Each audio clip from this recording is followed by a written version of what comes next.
Hey guys, welcome back to the channel. My name's Max. I specialize in these option strategy ETFs, talking about them, evaluating them, reading the prospectus, all that kind of good stuff. Today we're going to look at the top 20 based option based high yield ETFs of the week, otherwise known as high yield ETFs. High yield and option based are kind of synonymous. Not all high yield are option based, but all option based or high yield. No, yeah, you guys get whatever. Many high yield are also option based. Let's just say that. But these funds could also be closed end funds. But many closed end funds that are high yield are also option based. But they can be closed end funds. They can be limited partnerships. They can be any form of. They can be like traditional dividend, stocks that pay a dividend the old-fashioned way. They can be anything. We just need a yield that's about 50% higher than whatever the prevailing, short-term free rate of money is, which is like 4% right now. So we want a yield higher than 6% to be considered. And it has to pay at least probably monthly. It has to pay regularly. It can't pay once a year. Has to be something you could use in retirement to be considered in the max factor. We throw all those things in together, and I have a way to look at these that I think is a better way to evaluate these high yield ETFs. Anyway, let's look and see what my metric says this week. We'll just run down the top 20. Why don't we? Number 20, iDevo. NAV return of 10%, yield of 5%, fairly stable. It's a 94 on stability. Looking good here. 1 year total return of nearly 40%. Great looking fund. Number 19 is IAUI. This one is from Neos, based on gold and silver. Just this quarter, NAV's or the past 90 days, the NAV is plus nearly 5% on top of a yield of 10%. On top of that, you have an instrument that's 96% as stable as the SPY, but it's based on gold. Well, it's not like that. It hasn't been around a year yet, but what's not to like? Number 18 is DOGG. This one's based on the Dogs of the Dow. The Dogs of the Dow is an old strategy people have been using since back when I was in the business, probably since before that. Dogs of the Dow is a strategy that's a value investing, a value stock picking strategy. But in any event, taking that strategy and they've sold covered calls on that strategy. Price has gone just the past quarter from just over $20 to just over $21, which is almost 5%. Yielding about 8% annually, 8.5% annually, and it's been around a year. And on a rolling 1 year basis, it's returned about 14% total return.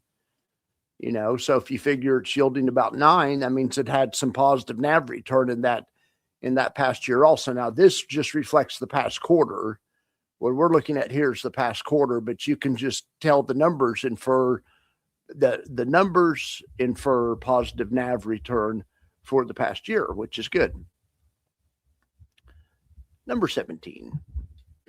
But we'd expect that out of a value-based fund. I mean, or you would hope so, and they do a good job staying true to brand. All right, MLPD's next one. This is a master limited partnership-based ETF. Price has gone from just under $25 to just over $25. It's only about 2 or 3% positive. However, you had about a 13% yield. It's paid about 1% a month, and the stable dex is a 156. That means it's 56% more stable than the SPY. 156. The SPY is the benchmark at 100. So the last one, DOG, was a 130. It's about 30% more stable than the SPY, and we'd expect that being a value investing strategy. Usually value investing strategies are usually more stable. And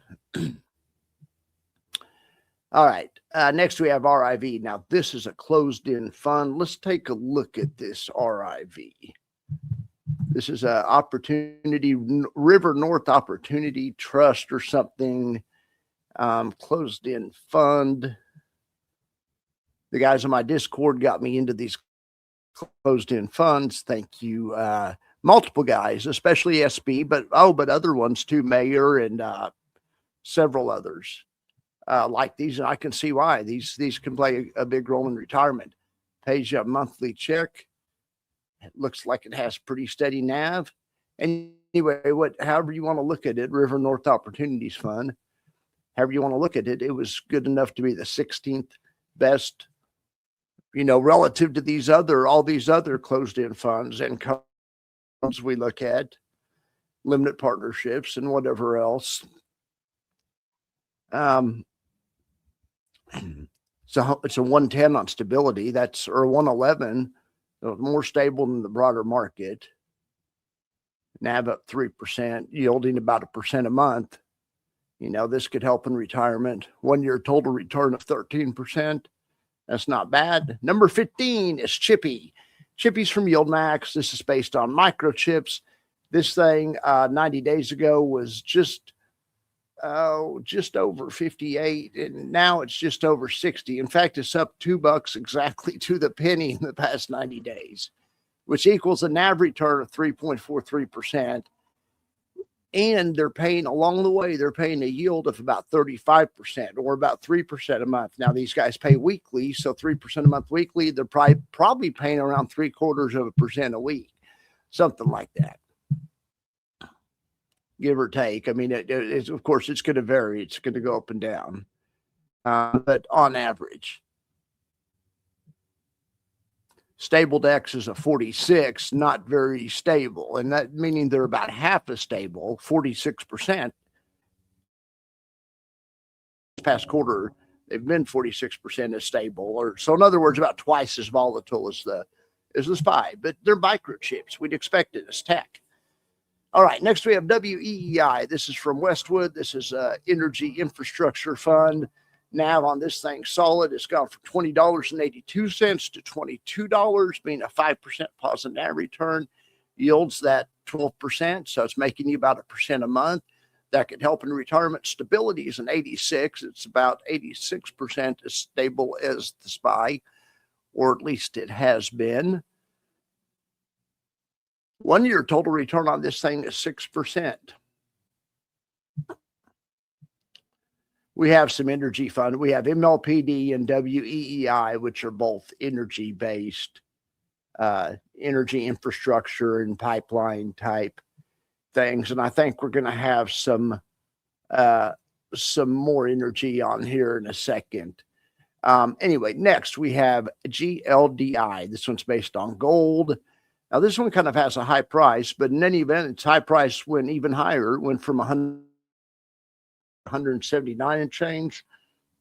That's about a 3% improvement, but their yield's 15%. Not too bad. And they have 144 on stability. So that's, it's as stable as the SPY plus 44%, statistically speaking. And they have a 1 year total return of 30%. Gold Eye, hard to do bad with that one, or it has been this past year, based on gold. OCCI, this is another closed-in fund. Let's go take a look at old OCCI. OFS credit. This is kind of like that RIV. Well, I mean, this is one that surprises me. Of course, it's just measuring the past 3 months. In the past 3 months, this has been money because the NAV sideways is probably paying a huge dividend. It is. It's paying 11 cents. The past every month it pays 11 cents. The past 3 or 4 months, that's 40 cents. It only cost $5. So in like 4 or 5 months, you get like 10% of your investment back. Is it?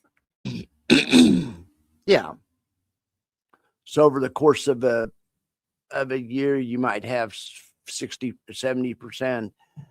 And maybe over a year and a half, you might have your money back at that rate. If the NAV's stable, and the NAV has been stable, but it's just kind of a recent thing. All right. Well, let's go look at In any event, yeah, the NAV, I mean, 467 to 497, it's 30 cents positive NAV return. I mean, that's 6% when you're making about a 30% yield. I figured 10% in about a third of a year. So 10 times would be about 30%. And yeah, exactly. 10% into 30 years at 30%. It's exactly what we were figuring. Because in 4 months, it was about 10%, 11, 11, 11, 11, 44. Yeah, exactly how it works out. One of them, man, they've had a tough year. You can see it right here. They're down 9.33. I mean, in any event. All right, number 11. QYLD, this thing moved from $17.26 to $17.87. That's NAV only, doesn't include any type of dividends. The dividends were included in the yield. The yield on this Global X1 comes to around 1% a month. They do pay monthly. NAV was positive. It's at 205 on stability, and it's based on the NASDAQ. That's something special. It's these Global X ETFs, the way they do their covered calls are very conservative and promote stability. And, you know, some might argue they're too stable, but they are definitely stable. All right. Good job, QILD. Well, let's see. There's 11 that are higher ranked than you. Let's see who they are. Number 10, Spin. Now look at Spin. Its price, Spin's prices moved from just over 30 to almost 33. That's about a 9% move up on top of about an 8% yield. It pays monthly, I think. So it's about 0.75% a month. It's a 118 on stability. Not too bad. Next, we have ninth, we have XYLD, also from Global X, stable made of QYLD. Yields about 10.44%. NAV's up about 3.2%. Great job. Next, we have XOMO, another energy one. So this is our third energy, at least our third. Some of these closed-end funds probably are kind of based on energy also, but we have MLPD, WEEI, XOMO directly based on energy. XOMO is just ExxonMobil, just synthetic covered calls on ExxonMobil. Well, that strategy's doing all right lately. NAV's up 5% the past quarter anyway. You're 31%, harvesting that volatility, baby. Heck yeah. Number 7. Goop, based on Google. Look at the NAV on this. 90 days ago was 33.5. A couple of days ago, it's at 40.5. I mean, what is that? $7? I mean, come on, we'll take that. $7 up every quarter on an asset that just cost you $30. If you could do that every quarter and combine it with with the decent yield, which Goop is paying. This is from Curve. And it's a 52 on 0.52 on the stable deck. So it's about half as stable as the SPY, but it's just a single stock. That's not too bad for single stock. That's actually pretty good. All right. Then we have Carvana. This one's based on the single stock Carvana. And look at its stable decks. It's a 27. So in other words, it's twice as volatile as Goop, because it's or 4 times as volatile as the SPY, however you want to look at it. But in any event, lately the volatility is going the right direction. Price gone from 35.5 to 37.5. That's positive NAV of 5.5% on top of a monster yield of 85%. I'm sure. I mean, that's incredible. It's not guaranteed. It goes up and goes down, but that's the number lately. The stable dex is probably its Achilles heel. Hasn't been around for a year yet. It'll do well as long as Carvana does well. It's the way these single stock ones work. They're totally dependent on the price of the underlying. They need the underlying to go up. At least as much as the dividend is, as the dividend that the high yield funds try to extract. At least that much, if not maybe a little bit more.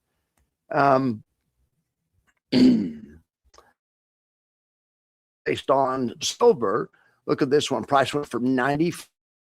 That's 10%. That's easy to calculate. And you combine that with an 18% yield. Now, 18% is about 1.5% a month. That can help retirement. It's the 67 on stable dex. I mean, it's 67% as stable as the SPY. Not a bad looking one, and a 60% total return last year. Good job, Silvo. Next, we have K-Silv. All right, K-Silv is from our friends over at Curve. Howard Chan is the founder there. Howard does a great job. I have some K-Silv myself and also some K-Gold. Anyway, K-Silv price 90 days ago was just under $28. The price Friday was $44.31. Holy cow. That's crazy. It's a 59% NAV return. And, yeah, the yield's only 11%, but when you have a 59% NAV return, it's paid about 1% a month, which is like free money, when the NAV's going up like that. And then, if you're dripping, gosh darn it. Anyway, that's a good one. Now, of course, not super stable. It's a 22. It's the least stable one we've seen yet, or the most volatile one. It's the most risky out of any of these ones we've talked about. Just mathematically based on stability. I don't know most risky, but least stable, however you want to think about it.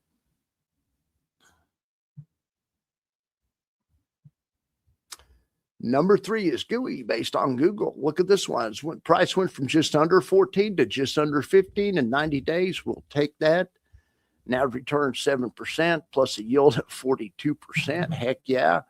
It's pretty stable for a single stock. Number 2, K-Gold. Look at this thing. Price went from $24 to $32. It's about a 32% price return. Yield not super high, kind of like K-Gold, K-Gold. Yield not as high as some of the competition, but the NAV's just incredible. These guys are NAV monsters. Good job, Howard over at Curve. Pretty stable out of K-Gold too. A 64 on stable decks isn't terrible for something. It could be. It's not as bad as K-Silv. Let's just put it that way. Who do you think's number 1? Number 1 is GOOW. Okay, this is from Round Hill. Now, this is an interesting strategy. This is a new series fund, which is a weekly paying Round Hill series, and they don't really use options. They use swap. They use a different method. They still pay. It's similar, but it's a different method. They use a swap, and they use and they say they don't sell option premium. So that there's good things and bad things about that, but whatever. This week the plan's working.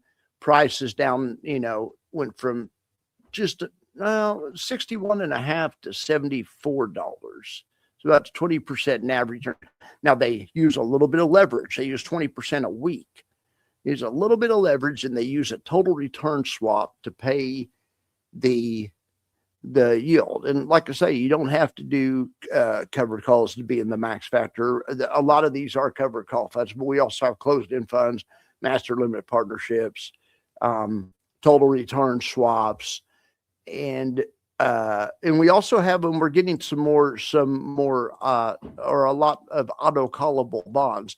But covered calls aren't the only show in town. They are one of the many ways to do it. In any event, GOOW is showing all the covered call guys how it's done. Just absolutely killing it, because they're getting NAV return of 20%, yield of 42%. Yeah, not super stable at a 38, but whatever. It's winning the contest. So I wanted to do a couple of showdowns here. Let's look at, in the oil one, let's look at XOMO versus WEEI. Those are both highly ranked this quarter in the oil. And look at XOMO. Man, they've been killing it. I have a few shares, but it's just not enough. Gosh darn it. Good job, XOMO. For that matter, this has been a good quarter for WEEI. These are both in the top 20 max factor. Let's compare WEEI against the other oil-based one that was in there. And what was that other oil-based one? I'm drawing a blank right now. It was, yeah.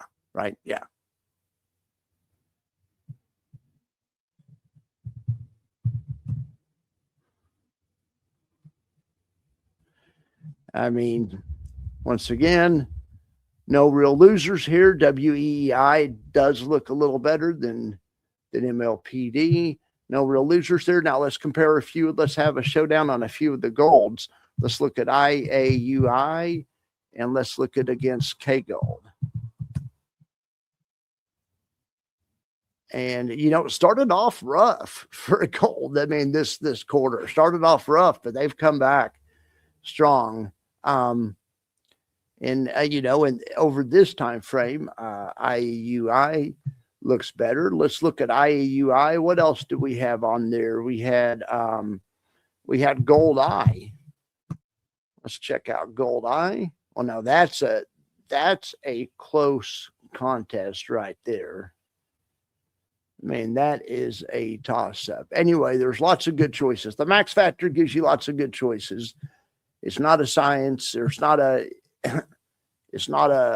science. It's an art. I'm just hoping to point everyone in the right direction towards some of the funds that are doing better. Some funds do better than others. And it seems like some of these funds, the better funds, are on this list in and out every week, So I appreciate you guys being here and watching the Max Factor, and I'll be back next week with the next top 20. Thank you so much. Have a great day.